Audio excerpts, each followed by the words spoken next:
ఏంటో మరి మళ్ళీ ఓ విషయం అర్థం కావట్లేదు. అవేంటంటే వారం అవగానే చూసేవి రాశి ఫలాలు. టీవీలో ఏం చెప్తారా, పేపర్లో ఏం రాస్తారా అని అందరూ ఎదురు చూస్తూ ఉంటారు.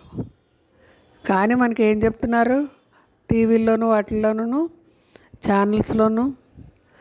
ఇవాళ నీకు మరణగండం తప్పదు, ఈ నెలలో నీకు హార్ట్ అటాక్ వస్తుంది, మీ ఇంట్లో ఎవరో ఒకరు చనిపోతారు, నీకు యాక్సిడెంట్ అవుతుంది, ప్రమాదం కొని తెచ్చుకోకండి, మీ ఇంట్లో దొంగలు పడతారు, ధనం జాగ్రత్తగా దాచుకోండి, ఇలాంటి మాటలు వినిపిస్తున్నాయి. ఈ మాటలు వింటేను పెద్దవాళ్ళు ఎవరన్నా ఉంటే హార్ట్ అటాక్ వచ్చి నిజంగానే పోతారు. అదే చిన్నవాళ్ళు ఎవరన్నా ఉండి చిన్నగా సంసారం చేసుకునేవాళ్ళు పెద్దవాళ్ళకి ఏం జరుగుతుందో అని వాళ్ళు టెన్షన్ పడిపోయి ఆ వారం గడిచే వరకు ఏం చేయాలో అర్థం కాక చేసే పనుల్లో తప్పులు చేస్తూ చాలా టెన్షన్ తోటి ఒత్తిడితోటి జీవితాన్ని గడుపుతారు. మరి శాడిస్టులకు ఇదేం ఆనందమో నాకు అర్థం కాదు. నిజంగా జ్యోతిష్యం చెప్పేవాళ్ళు, హితాన్ని కోరేవాళ్ళు వీళ్ళందరూ కూడా ప్రమాదం వస్తున్నా సరే వాళ్ళు మనల్ని స్వాంతన పరిచేలా చెప్తారు. ఒక డాక్టర్ దగ్గరికి వెళితే ఏం చెప్తాడు మనకి? రేపు పొద్దున్న చచ్చిపోతామని చెప్తాడా? చాలా బాగుందమ్మా, ఒక ఇంజక్షన్ చేస్తే తగ్గిపోతుందని చెప్తాడు. అది సంస్కారం.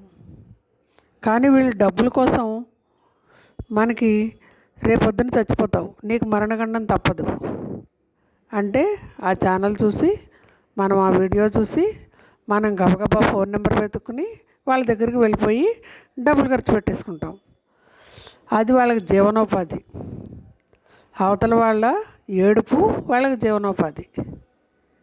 ఇవన్నీ విన్నాం అనుకోండి, మనం కూడా పిచ్చెత్తిపోతుంది. కాబట్టి వాళ్ళు పూర్తిగా తెలుసున్న వాళ్ళు విజ్ఞానులు అయితే అలా చెప్పరు. నువ్వు చచ్చిపోతావు, మీ ఇంట్లో వాళ్ళు చచ్చిపోతారు అని సామాజిక మాధ్యమాల ద్వారా ఓపెన్గా బెదిరించి ఇండైరెక్ట్గా మానసిక వ్యధకు గురి చేసి వాళ్ళు డబ్బులు సంపాదించుకుంటున్నారు. ఇలా సమాజంలో ప్రజల్లో అల్లకల్లోలం సృష్టించేవాళ్ళు, మనశ్శాంతి లేకుండా చేసే విద్రోహుల్ని ఛానల్స్ వాళ్ళు ఎవరైతే ఉన్నారో ఓనర్స్ వాళ్ళు నిషేధించాలి. సంస్కారవంతమైన భాషని ఉపయోగించి సమాజానికి శాంతి చేకూర్చేవాడే నిజమైన మానవుడు.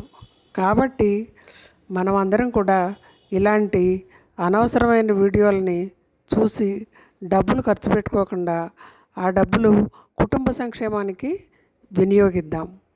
ఈ మధ్యకాలంలో నా రాశి గురించే చాలామంది చెప్పారు.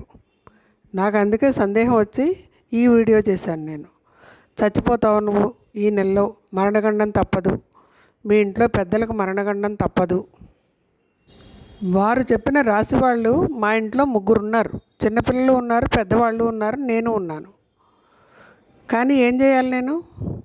అందుకే సమాజానికి తెలియజేయటం కోసమనే నేను ఈ వీడియో చేశాను. చాలా రోజులు బట్టి చూస్తున్నాను నేను ఈ వీడియోలు. ఎంతమంది అమాయకులు డబ్బులు ఖర్చు పెట్టుకుంటున్నారు. అనవసరంగా డబ్బులు ఖర్చు పెట్టకండి. భగవంతుడిని నమ్ముకుంటే జ్యోతిష్యాన్ని సృష్టించిన భగవంతుడే మనకి మేలు చేస్తాడు అన్నట్లు ఛానల్ సబ్స్క్రైబ్ చేయటం మర్చిపోకండి. సర్వే జన సుఖినో భవ.